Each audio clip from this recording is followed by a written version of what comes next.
Hello and welcome to CounterPunch Radio. My name is Eric Draitzer. Thanks so much for tuning in, coming back to the show. First time listeners finding the show, welcome aboard. Always happy to have you. Hope you've gone over to the website. You're already probably a subscriber of CounterPunch Plus. Of course you are. If you're not, though, that is our subscriber section. That's what several years ago replaced our old print magazine, our dearly beloved print magazine, which simply was not viable in this age anymore. But we now have our subscriber area that is even being revamped, being upgraded. So go over to the website, get that subscription. It's a minimal cost per year, and you're going to have access to many perspectives on the left. Counterpunch is pretty unique in regards to what gets published there. Lots of competing perspectives, lots of competing ideas. That's one of the really great things about Counterpunch, and one of the reasons why I've been a supporter since well before I had this show. So go over to the website, get your subscription to that. And speaking of perspectives that are really important to hear, I have one of those with me today, an excellent guest who I've been meaning to speak with for months and months. It's Volodia Artiukh. Volodia is a PhD in sociology and social anthropology from Central European University. He is a postdoctoral researcher at Emptiness, Living Capitalism and Democracy under Post-Socialism at the School of Anthropology at Oxford. And maybe most importantly, for those of us who have been following everything going on in Ukraine from the very beginning here, he is an editor at Commons, Journal of Social Criticism, a very, very important source of information and analysis from the left in Ukraine. I would urge you to go over to the website, commons.com.ua. That is a very important source for you to be supporting as well. Volodya, welcome to Counterpunch. Hello. Thank you for the invitation, Eric, and thank you for your kind mini advertisement of our journal. Of course, it's one of the sources that I lean on a pretty much a daily basis. So thank you for that. Thank you to all of your comrades that you're working with to putting all of that information out. But let's begin with our conversation. I want to talk a lot about events of recent days, weeks, and months. But can you just introduce yourself and your work to our audience? Where do you come from? What is your background, and what thrust you into the research that you've been involved in these last years? Yeah, sure. So, yeah, I was born in Ukraine, and half of my life passed there.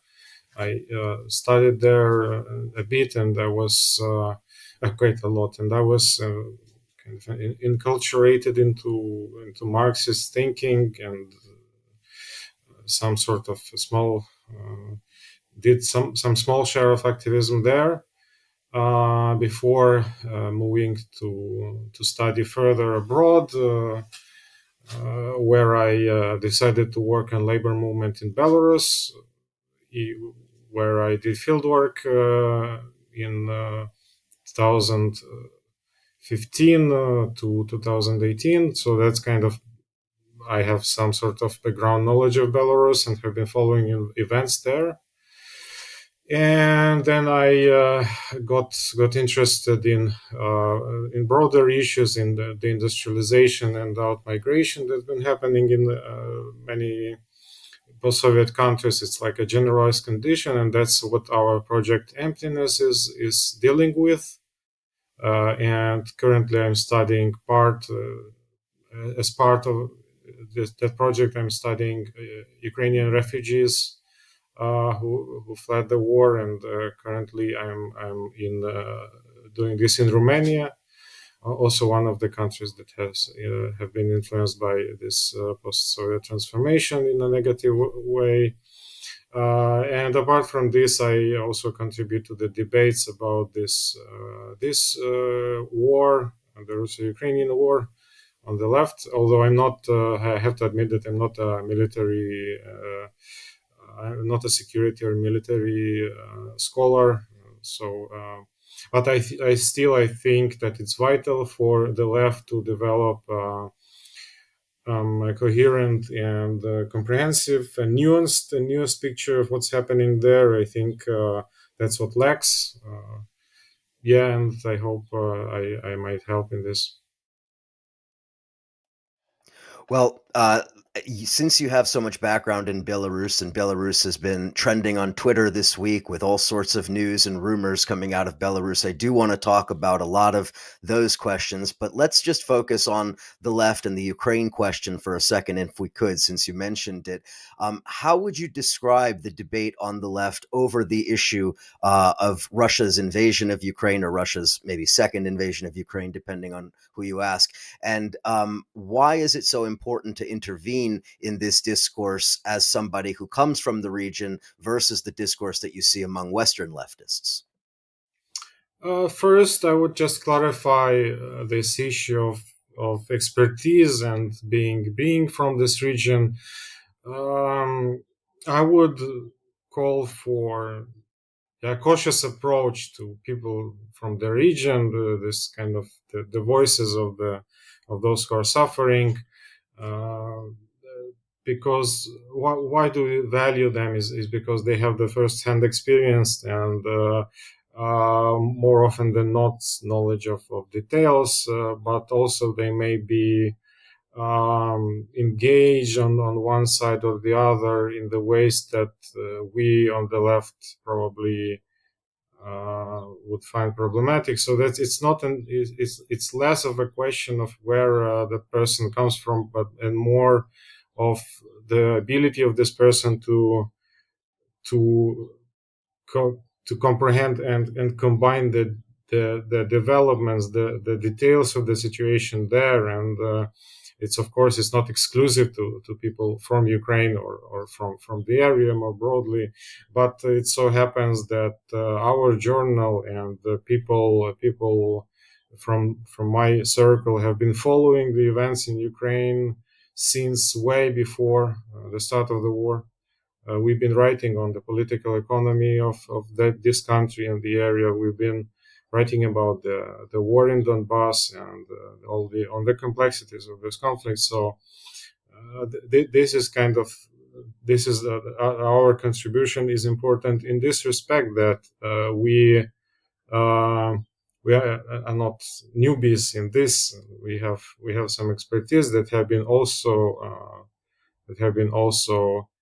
um,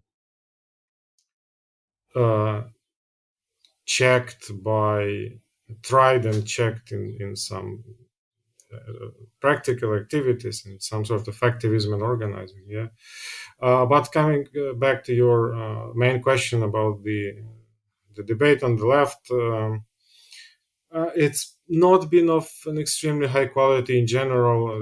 I think that's the main issue. We since the beginning of the war we had two kind of two approaches, two tendencies. One is a top-down one when you like Noam Chomsky or David Harvey, we depart from the big picture, from the global disposition of power, and then try to locate this conflict in almost in a deductive manner, without knowing the background, without knowing the political and economic processes in this area.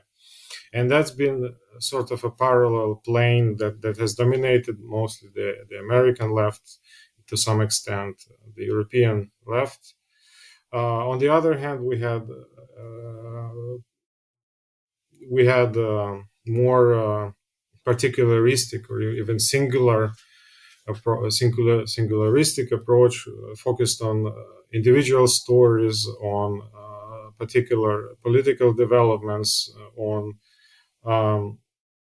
assessments of personalities in Ukrainian and Russian history that do not add up to a systematic theoretical analysis of the situation. So these two kind of bottom and top down approaches, they kind of can't find the middle ground somehow in a properly, as like if you take the classical Marxist texts like 18th Brumaire or what Gramsci's writings, they were in the middle ground. They were theoretically informed, of course, but they were also very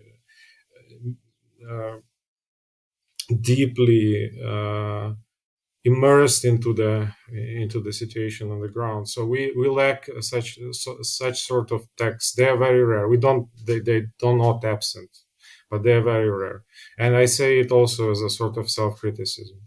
And what the lack of this middle ground, midterm and mid-level analysis gave us is this simplistic polarization on the left, where you have nowadays we have this kind of pro-peace movement in all sorts of ways. People who call themselves anti-militarists, who have this kind of who are maximalists in a way that they want to stop the war now, and it's sometimes it feels like they have a magical switch that they can just turn this off and it will stop. And whoever doesn't want to stop it is imperialist, is a bad guy. Of course, it's extremely simplistic. It's just, I mean, if you read writings by Engels in the 19th century, who was very skilled in military issues. I mean, this is not how Marxists like treat war. It's just it's an autonomous process, and it can't be just stopped. But of course, we should all, of course, agree that military conflicts as such are bad, and of course it's better if they didn't exist. On the other hand, we have a position that is focused only on Russia-Ukrainian conflict, only on this minutiae of offensives and counteroffensives, or of the delivery of weapons and the extent of the losses. And this blown up picture, this very detailed and fine-grained picture, leads people into ignoring the global effects that this conflict have, and these global effects go beyond the threat of Russian imperialism. It brings about all sorts of developments that are detrimental, such as militarization and abuse of power by the industrial military complex in the West, and so on. So these issues also should be traced and taken into account. But it's a struggle, and it's kind of a hard work of theoretical work to account for all of these processes. And I don't really see this happening somehow. What I see more is deafness on both sides, and the lack of platforms that would allow for such theoretical work. And places like CounterPunch or at times even Jacobin, they allow for such work, but it still is. We are not there yet, and it's worrisome because this conflict is dramatic. It progresses very quickly, and we may be late at some moment. There's many ways that I could take the conversation to follow up on that, but from a theoretical perspective, one of the aspects of the debates that I've seen you engaged in quite a lot, and it's been fascinating to watch, is the issue among various academics and scholars, both from from Eastern Europe and the post-Soviet space, but also internationally, and it centers around this question of quote unquote decolonization. So can you talk a little bit about, well, the term decolonization, how it's used, how it's employed, but more specifically, how it's been employed in the context of Russia's invasion of Ukraine and all of the sort of theoretical debates that have emerged out of that? It's a difficult question for me for many reasons. First of all, I'm not a fan of this term in general. I'm not a fan of the theoretical tradition that has been developed around this notion. It's and I'm not sure that we on the left benefit so much from discussing anti-colonial struggle in these terms, because to me this is it focuses too much on the symbolic. At times it's has this contradictory tendency of, on the one hand, relativizing and stressing all sorts of hybridities and so on, but on the other hand, reifying certain identities or certain groups. And I don't really like this approach. It's not really rooted in an understanding of the material reality that drives the solution of imperialist political unities and so on. So that's why I don't like it now when it's applied to the context of the Russo-Ukrainian war. In many ways, it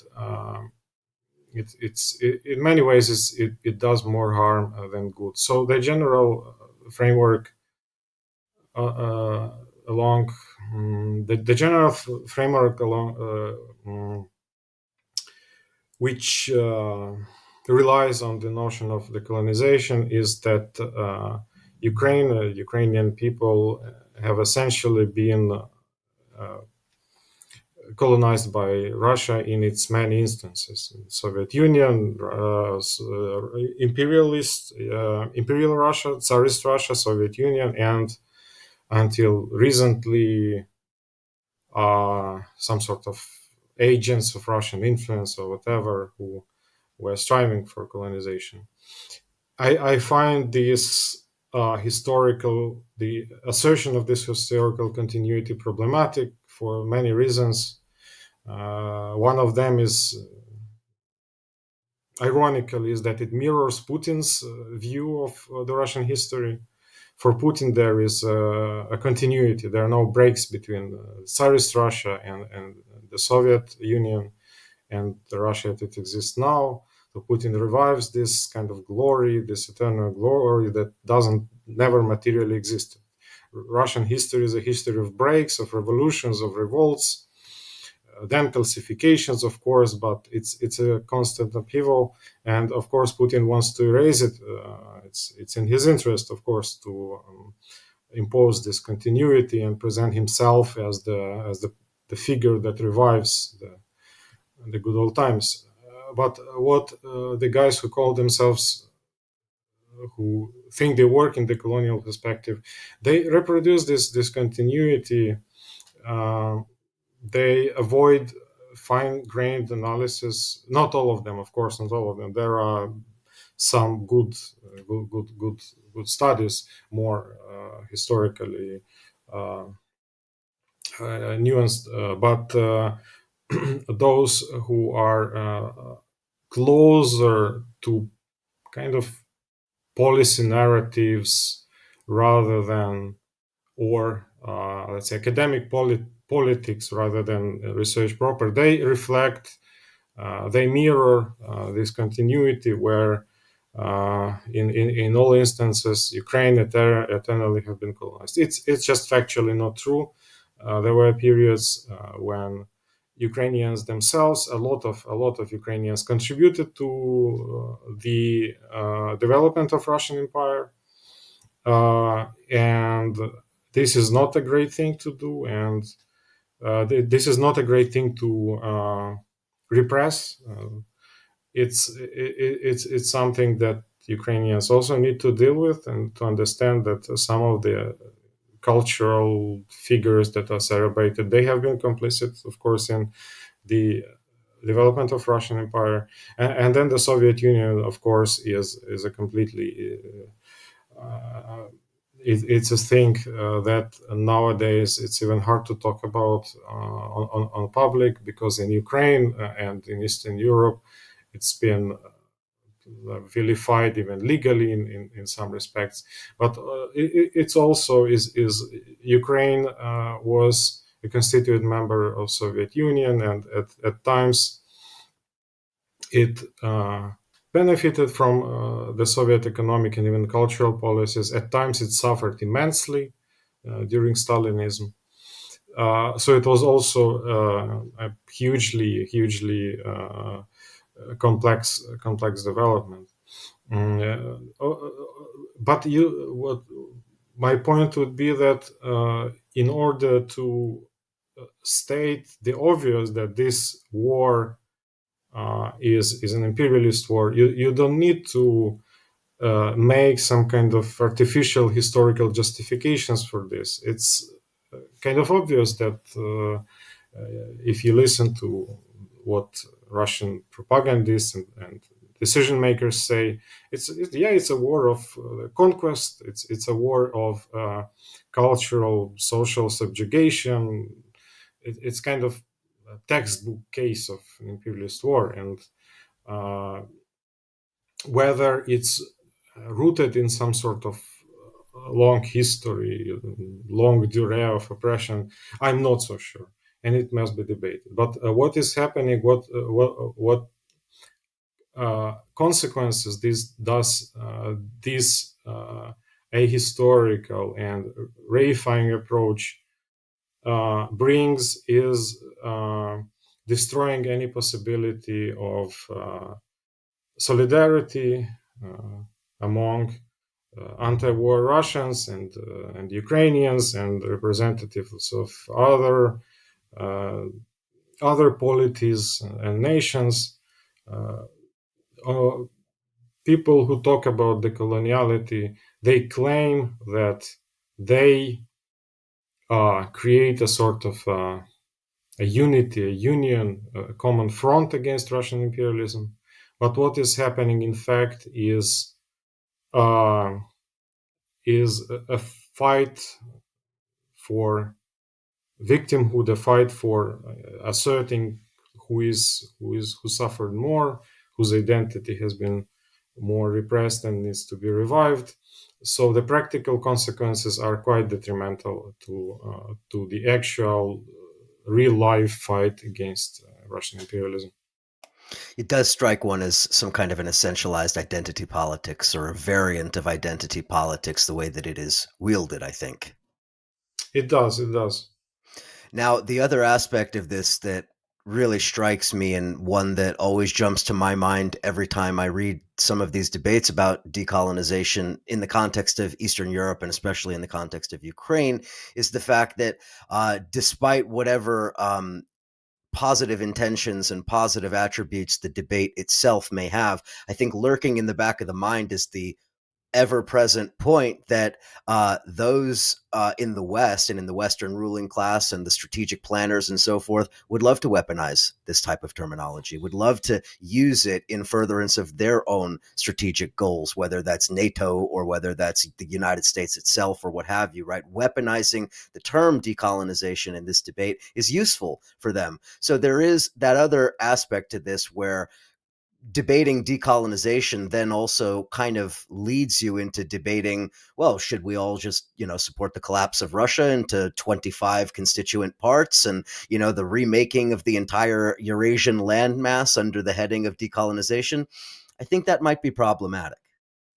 Yeah, it leads us astray. It distracts us from more kind of, realistic real life concerns that we might have, and these are not splitting Russia apart. It's we are way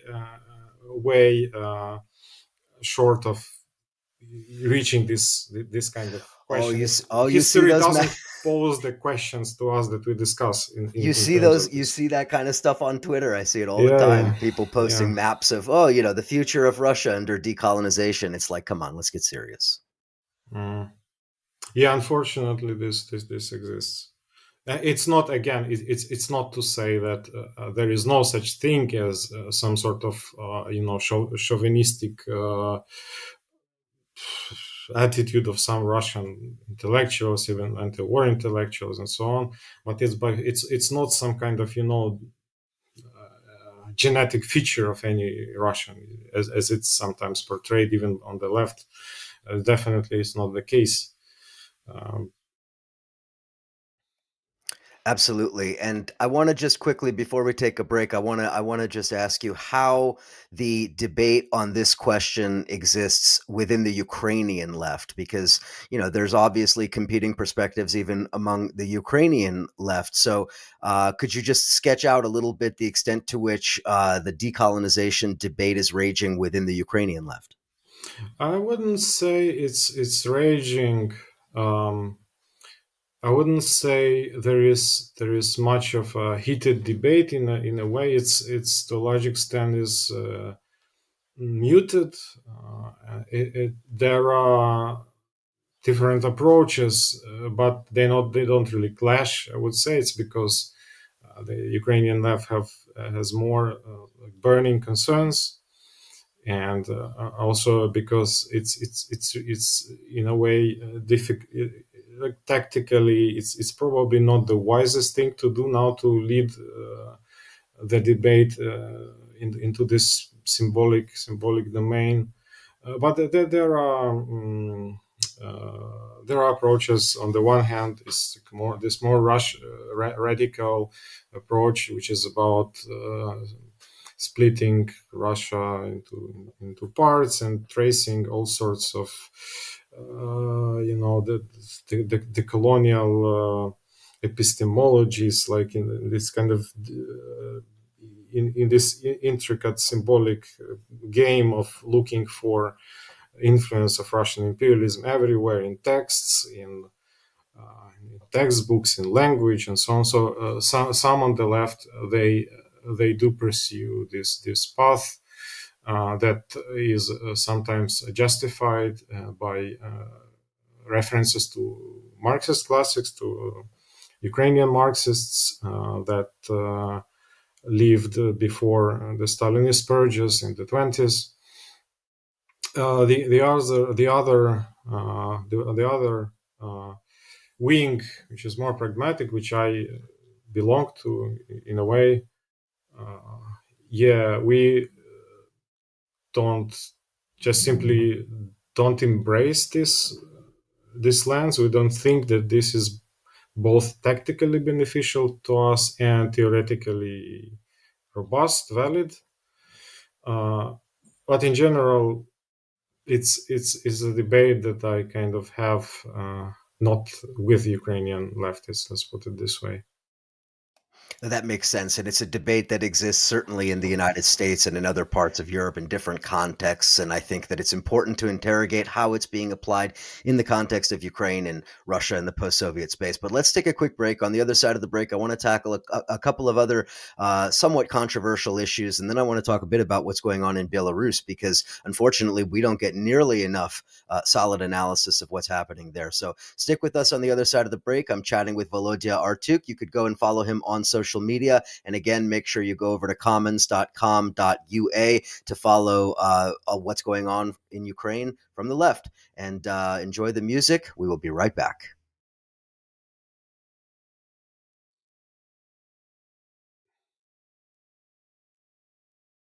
And we are back chatting with Volodia Artiukh. Again, the website commons.com.ua. Just keep plugging that. Make sure you bookmark it. Make it part of your everyday news consumption rotation.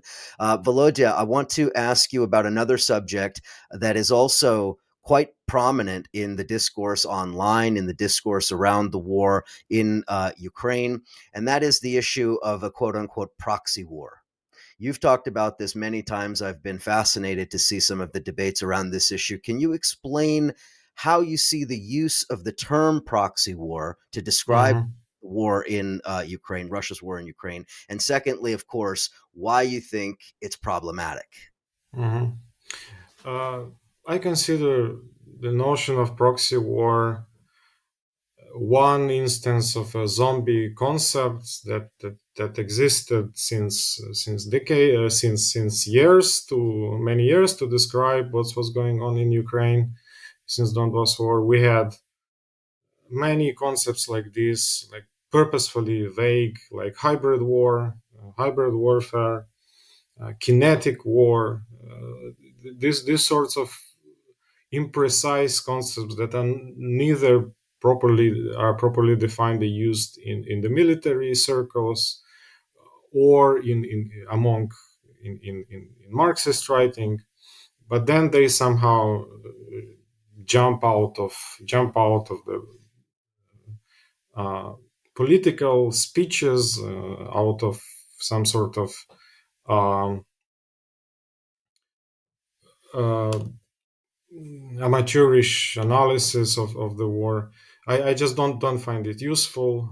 It's used by everyone. Essentially, we have American politicians, both Democrats and Republicans, using this concept. We have some on the American military establishment using this concept. It's also used on the left by the people who like Mearsheimer for some reason. They're used, of course, by the Russian propaganda copiously. It's meant to convey some sort of vague idea that what's going on in Ukraine is defined by external powers, and that by doing something, by pressing on these external powers, we can stop the war. Uh, so but it's so imprecise that it can be wedded to any ideology. It can be used to prove any point. Not least because since we live in the world of imperialism, every conflict is in a way internationalized. Even the smallest civil conflicts are internationalized and could be called proxy wars in a way. Uh, so it has no definitional power. It has no theoretical potency, and it's only used to cover some sort of to cover someone's lack of evidence to prove the point, rather than demonstrate this point. What we need to look behind this concept of hybrid war is to the alignment of interests in this or that conflict. We have interests of Ukrainian and Russian workers. We have interests of Ukrainian and Russian elites, and we have interests of the American elites and of the Chinese ruling power, and they all align in a way, and they misalign. Their targets diverge, but there are points where they converge, and it's our tasks as analysts, as theoreticians, as people who claim to at least be faithful to materialist analysis, to find these points where the interests align, and then when they contradict and diverge, and act based on this idea. But what the concept of hybrid war does, it shrouds this. It conceals the fine-grained picture from us, and that's it. And that's why for some time already, I abandoned discussing this, quarreling with people over this concept, because I realize it's quite useless to do it. It's just simply, probably one needs to be assertive and frame the discussion in more down to earth, empirically driven terms. The way that it's formulated in the United States among the left is basically the idea that this is a proxy war because without the United States, there would be no war.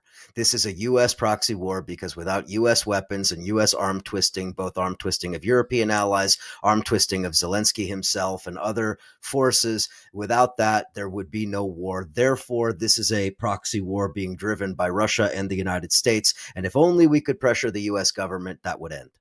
That's quite literally the extent of the Yeah, yeah, I know, formulation. I know. This argument. It's quite simplistic.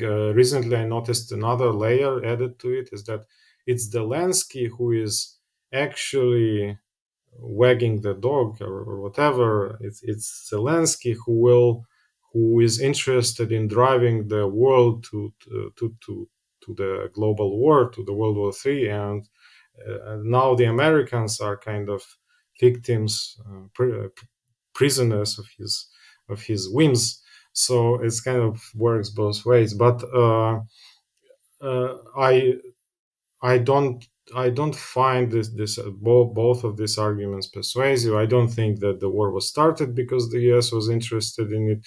I think, on the contrary, that at that conjuncture, at a late 2021, U.S. was the least interested in this conflict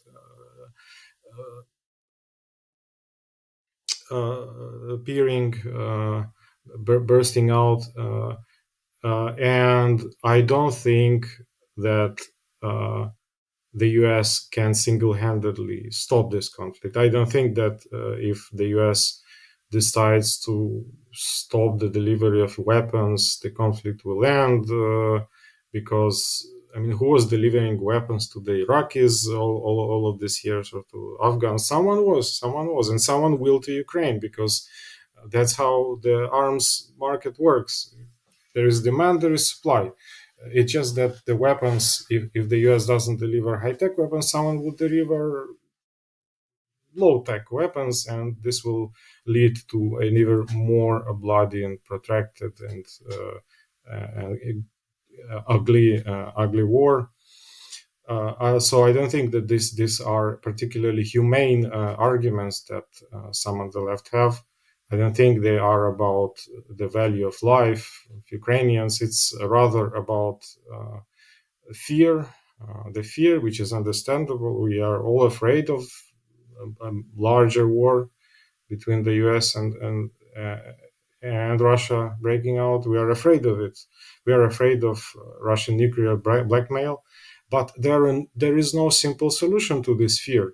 There is no simple way to shield ourselves against it, and it's just we just need to face it, that this is the dangerous times we live in, and of course capitalism is at fault, and whatever, but we can't stop capitalism, and we have it's a larger horizon than we can tackle with our forces and our resources. So yeah, in to put it briefly, I think that these simplistic explanations, uh, they lack in both empirical and theoretical grasp of reality, and they are used more internally for internal purposes, some kind of factional debates and so on, rather than for describing reality. One interesting thing I notice in discussions on the left about Ukraine is the way in which Zelensky becomes instrumentalized. Zelensky as an individual and as a leader becomes instrumentalized depending on people's perspectives. Either Zelensky is this global icon and face of resistance and all of that, as liberals will present him as, and or some sections of the left paint Zelensky as some kind of monomaniacal, diabolical villain who is able to, pull the strings of God only knows what. And somewhere in the middle, I think we can find something more concrete for describing Zelensky. I mean, to me, and the way that I've always described Zelensky, is a fairly standard neoliberal politician who has kind of maneuvered his way into a position of power and has kind of played the different sides against each other to the extent possible. This was true in his rise from jumping from Kolomoisky to other oligarchs to then trying to sideline them and using the Europeans to balance against them. It seems just a fairly deft maneuver for a politician. But I want to give you a chance to describe Zelensky from your perspective and some of the moves that he's made. Of course, the neoliberal quote unquote reforms, anti-labor reforms, attacking trade unions and so forth, and aligning with the sort of neoliberal consensus in Europe. But can you explain Zelensky, some of these contradictory views that people have, and why you think that is? First of all, I think that you are right in your description of Zelensky. I think he's a kind of a homologue of Macron in Eastern Europe, or some other figures like Chaputova and some others. There was this wave of uh, extreme center, radical center populism, so some sort of neoliberal populism. It exists. Volodya, I'm Uh, sorry. Can I just add? I would also put Barack Obama in the category of people that I've yeah, associated with Zelensky. yeah, probably. Hope and change, a different ethnic background Yeah, from the yeah. prior, precedents and so forth, presenting to unite the country after a very fractious period. I mean, that was quite literally Mm-hmm, what propelled Obama-ism, hope and change, mm-hmm, etc. mm-hmm. Go ahead. Yeah, also probably in terms of comparison with Obama, a very successful media and PR campaign. But of course, Zelensky is a very skillful media personality and manager and so on. Indeed, he's a businessman, right? A media businessman, and his whole campaign was drawing on his experience as a this sort of media star, media businessman, part of the kind of international Eastern European sort of cultural business, yeah, cultural industry, and his campaign was he was explicitly neoliberal in his campaign. Initially, he won over most of Ukraine because he managed to breach this proverbial West-East divide because he was promising everything to everyone, and of course, with the development of his career, as every Ukrainian president, in fact, he had to balance between various factions of previous legacy political groups. And as every president, he was failing. And by the end of his career, his approval rating was falling dramatically. And the war raised him to the fact that he actually the fact that he managed to stay in Kiev, the fact that he managed to find right people to advise him, to put in important positions. It helped him to revive his image, and I think he's genuinely popular in Ukraine, even if you distrust the ratings, the polls. You would say that people do think he's a good like wartime manager. What brought him to this the changes in his positions, for example, that initially he was kind of more willing to communicate with Putin, and then he abandoned it and punished some pro-Russian parties or parties that are considered pro-Russian in Ukraine and that attracted Putin's rage. It's still not clear to me why it happened. On the one hand, there was a pressure from the far right, from the extreme nationalists and associated movements. On the other hand, there was probably quite a lot of fear in Zelensky's team that there will be a comeback of the politicians who rely on the east of Ukraine as their support base. And I'm not sure what was more important. I think these two factors they coalesced. And then there was a factor of Putin, the external threat. And I think that Zelensky was already concerned about the war, the expansion of the war in Donbass in 2021, before the war. I don't think that he was oblivious, as some people think. But anyway, he, with the start of the war, he did manage to revive his image and conduct, I think, a more clever media policy, uh, clever and subtle ways of messaging within Ukraine, because what we see on the face, on something that is, of course, spread by pro-Russians, pro-Russian guys on the left, and some who are not pro-Russian but kind of more anti-Ukrainian, is this sort of nationalist, revisionist tendencies in Ukraine, restriction on the use of Russian language, glorification of these mid-war far-right figures, and so on.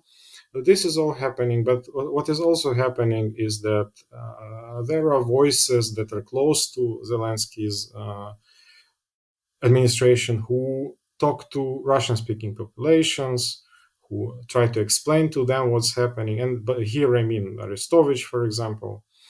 So this is a clever policy. Why? But also underneath it, of course, it's a classical thing. What would a neoliberally minded politician dependent on the West do? He would use the war, the state of emergency, to promote flexibilization of the labor market, to discuss plans of privatization of state assets, and all of these things, which are counterintuitive for a country in war, but that's happening. Why he is such a polarizing figure in the West? It's because he's so visible, because his star shines bright and attracts all the eyes, and that's it. I think it's just people being caught in this PR game, and I don't see much behind it. There is also, at least in the United States and certainly elsewhere among the far right and among the propaganda that is promoted by the far right, I should say by the pro-Russian far right, which makes up the vast majority of the global far right. The pro-Russian far right also uses a tremendous degree of anti-Semitic tropes in characterizing Zelensky, right? Because, of course, the idea, protocols of the elders of Zion and others, of the Jew who pulls the strings behind the world powers to create the problems, right? So you do have the Russians seemingly weaponizing that element of it, and you actually see it all over the place. If you have the stomach to read far right propaganda in the United States context, that would be like Marjorie Taylor Greene, the QAnon types, the far right Trump element. They cast Zelensky in that way, and unfortunately, those elements of the left that often parallel some of those talking points maybe strip it of the anti-Semitic content, but still promote much of the same narrative, which is, of course, I think quite ludicrous if you understand the actual balance of forces globally and where Zelensky fits in the global architecture. Surprisingly, this is all but absent in Ukraine. That's I can't I can't recall lots of examples of that. Sometimes these anti-Semitic tropes, they resurface in Russian propaganda, but even there it's not much. So it's it's kind of old school fascism that exists in the U.S. is not really in fashion here that much. Yeah, it's the fascist worldview that is embedded in what we might call the conspiracy theory ecosystem. Mm-hmm. Those that Mm-hmm. consume what the conspiracy media ecosystem online, they absorb these tropes, and it whether they call it the New World Order or the Illuminati or any other formulation of that protocols of the elders of Zion sort of concept, it ultimately always kind of ends with the very basic kind of anti-Semitic concept. Mm-hmm.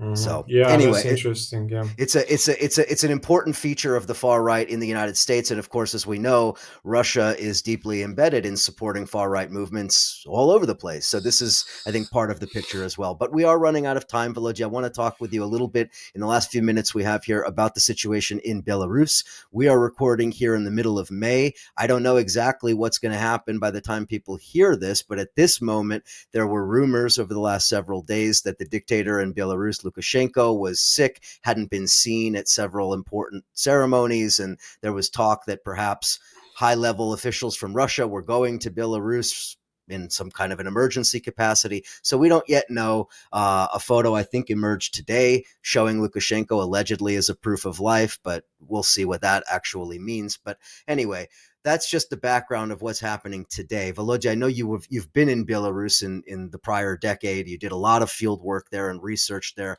I would ask you, and I know this is hard to condense into one response here, but if you could, can you just very briefly, for those people who don't know, explain how Belarus has operated since the end of the Soviet Union? What kind of a state is it? How does it function? And then, importantly, what happened in 2020 that led to the protests, and what's happened since?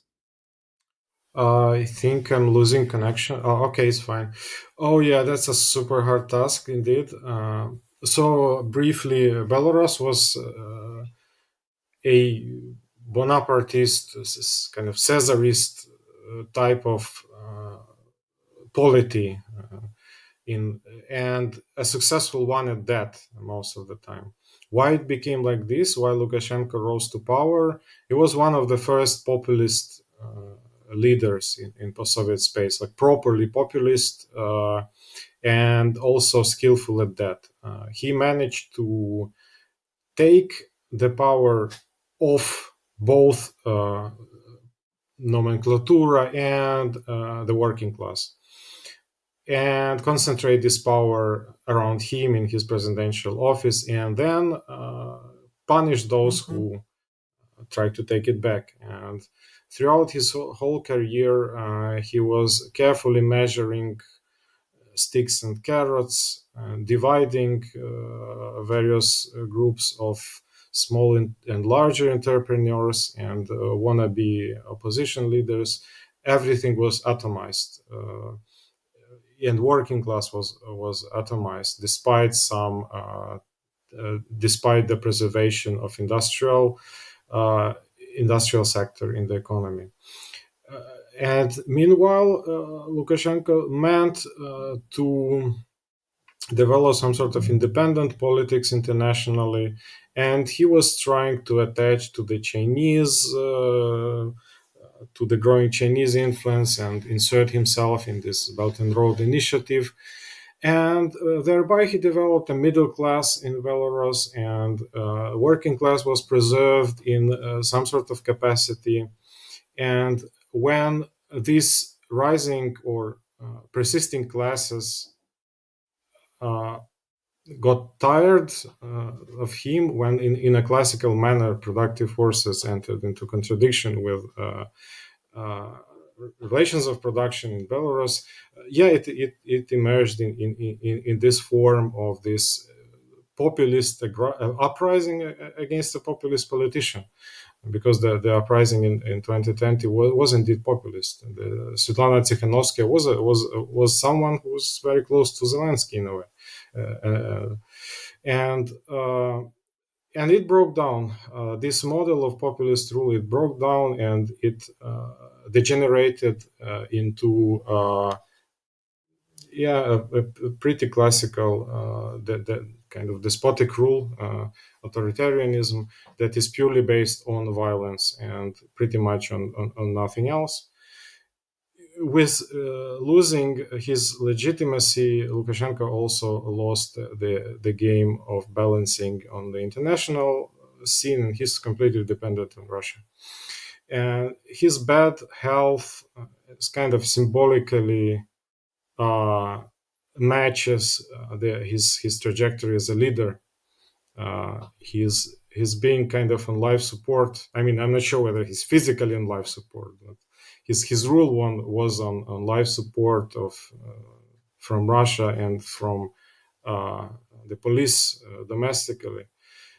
What and a lot, really a lot, will depend on his persona. If he dies soon, in months or years,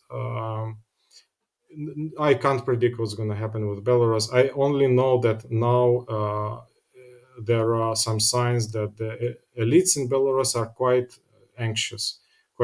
They there would be infighting, and there would be some clans or groups that would be supported by Russia, and there would be domestic people who would promote some kind of domestic agendas, more independent, and that will lead to some sort of infighting. Uh, but yeah, in general, I don't see any kind of prospect of a new popular uprising in Belarus, because there are no resources. People are either abroad or in jail or scared to death. So I don't think anything progressive will come out of this. But this is it really is some kind of important development, because, as we know, these authoritarian countries, they are quite brittle if it comes to the change of power. And with respect to Belarus, I mean, you mentioned the opposition. In the reading that I've done, I guess you could say the opposition really breaks down into different categories. There's certainly the internationally well-known opposition, which is led now from, I think, Lithuania in exile, if I'm not mistaken. But there was also this sort of a more explicitly left-wing opposition that existed in 2020 that has also gotten scattered. But I also know that many of them have gone underground. And so I suppose the question really becomes, I mean, is there an underground that might reemerge after all of this happens? Because, of course, the repression was so severe, many killed, many jailed, seems impossible to even know. I don't think they are under. I mean, it's they are as atomized as the left. I mean, the Belarusian left is as atomized as the rest of the population. I know that there are some groups of people who gather and read Marx. There are some who left, who are in exile, and there are some who produce some sort of videos and so on. But they never had a mobilizing capacity to that extent, and I don't think there will be a sort of a power to. A considerable power in case of disturbances.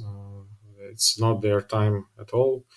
Uh, there are there are probably some individuals or small groups in Belarus that have been engaged in sabotage or some sort of violent activities, but that they showed no signs of life as of recent months. So it's hard to say what's happening underground in Belarus. And the As to public the and the public left in Belarus is basically tokenized, much like the so-called communists of Russia. I mean, do they even represent an actual left, or are they just reactionary chauvinists There under are the two, banner? importantly, there are two communist parties in Belarus. One was in the opposition to Lukashenko party, the original communist party, and the other one was a token, really a token movement, not representing anything. This opposition, the Communist Party, which is in opposition, is not banned yet. Maybe will be banned soon, but they, of course, have toned down significantly their criticism. They are they are keeping low profile. They are probably they are doing some kind of purely symbolic acts, not explicitly directed against Lukashenko. But I am not sure how much power they have. I don't think they also have they also not something to reckon with. One of the issues that people forget about when they talk about the war in Ukraine is the fact that 6 weeks before, or 8 weeks before, the Russians invaded in February of 2022, the Russians sent a military expedition into Kazakhstan to intervene in an uprising there and to prop up a friendly government under, well, Nazarbayev and then Tokayev. And so the question would be, what's the likelihood that the Russians militarily intervene in Belarus if the situation gets chaotic? Do you see that on the horizon if Putin feels the need to sort of shore up that flank? It seems like a tremendous liability for Russia in its war in Ukraine if its partner in Belarus is in chaos. So What do you No, think? definitely they will do it, and I think they are preparing grounds for it. For this, they are. I'm sure they are recruiting local military officials. They are establishing horizontal ties with them, with the security agency KGB in Belarus. I'm sure they are trying to establish these ties, and I'm sure that Lukashenko is working against it. And since we see that his power is shrinking, that Russians will step up the efforts to recruit local elites, and they would also, of course, they would hope that they would not have to resort to violence in Belarus. But in case it's necessary, yeah, well, I'm sure they would do it. It will be some sort of, another special operation. But I'm not. I really am not sure to what extent Belarusian army or some parts of special services, secret services, will be opposing this. So it's really hard to predict. But yeah, but I'm pretty sure.